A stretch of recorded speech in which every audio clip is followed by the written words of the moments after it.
Mallee hirriba gahaa ittiin argatan kan Sleep Maxing jedhamu miidiyaa hawaasaa irratti bal'inaan qoodamee argina. Mala kanaan dhuguma hirriba gahaa argachuun ni danda'ama. Tiiktaakaloonni tokko osoo gara hirribaa hin deemin dura dhugaatiitti maaginiizeemii dabalanii dhuguun gaariidha jechuun dubbatu. Qorannoon muraasni akka agarsiisutti eeyyee maaginiizeemiin hirriba hanga tokko fooyyessuu danda'a. Haa ta'u malee qorannoo muraasa irratti hundaa'uun isa kana hojiirra oolchuu hin qabnu.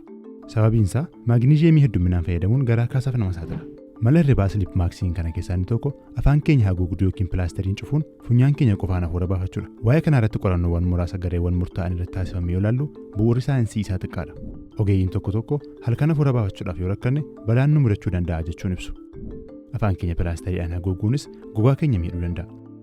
Uffatee halkanii ulfaatina qabus hirriba gahaa argachuuf akka nu tajaajilutti ilaalama. Namoota hanqina hirribaa qaban tajaajiluu akka danda'u irratti qorannoon muraasni taasifamus qorannoowwan kunneen ammas hanqina qabu.